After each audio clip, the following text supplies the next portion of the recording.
In today's video, I'm going to teach you how to change the instance type in AWS. This is a straightforward process, but it's important to follow each step carefully to ensure everything goes smoothly. So, whether you're upgrading to a more powerful instance or looking for a more cost-effective solution, you've come to the right place. Let's get started.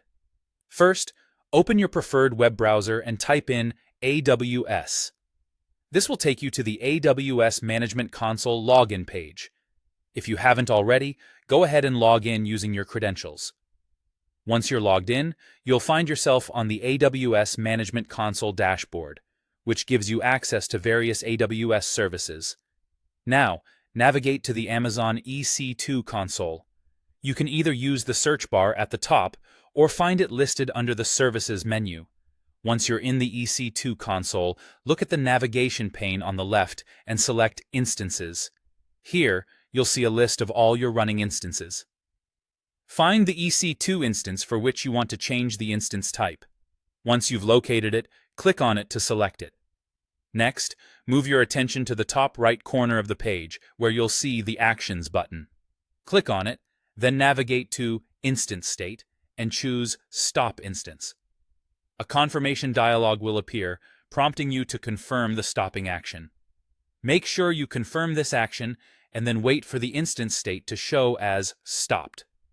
This can take a few moments, so be patient. With your instance now stopped and still selected, return to the Actions menu. This time, go to Instance Settings and then choose Change Instance Type. A dialog box will appear, showing a drop-down menu with all available instance types. Select your desired new instance type from this drop-down. Make a careful choice here, as different instance types offer varied resources and pricing.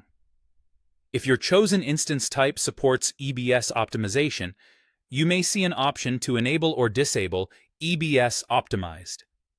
Depending on your needs, you can toggle this setting. This option may help improve performance for workloads that require a high rate of data transfer between EC2 and EBS. Once you've made your selections, click Apply to confirm the changes. The last step involves launching your instance with the new settings. With the instance still selected, again go to the Actions menu, then Instance State, and select Start Instance. A confirmation dialog will appear. Confirm this action, and your instance will begin to start up, now with the new instance type configuration. And that's it. Your instance is now running with the updated instance type. Be sure to monitor the instance's performance to ensure that it meets your expectations and adjusts your configuration as needed. Thanks for watching, and happy cloud computing.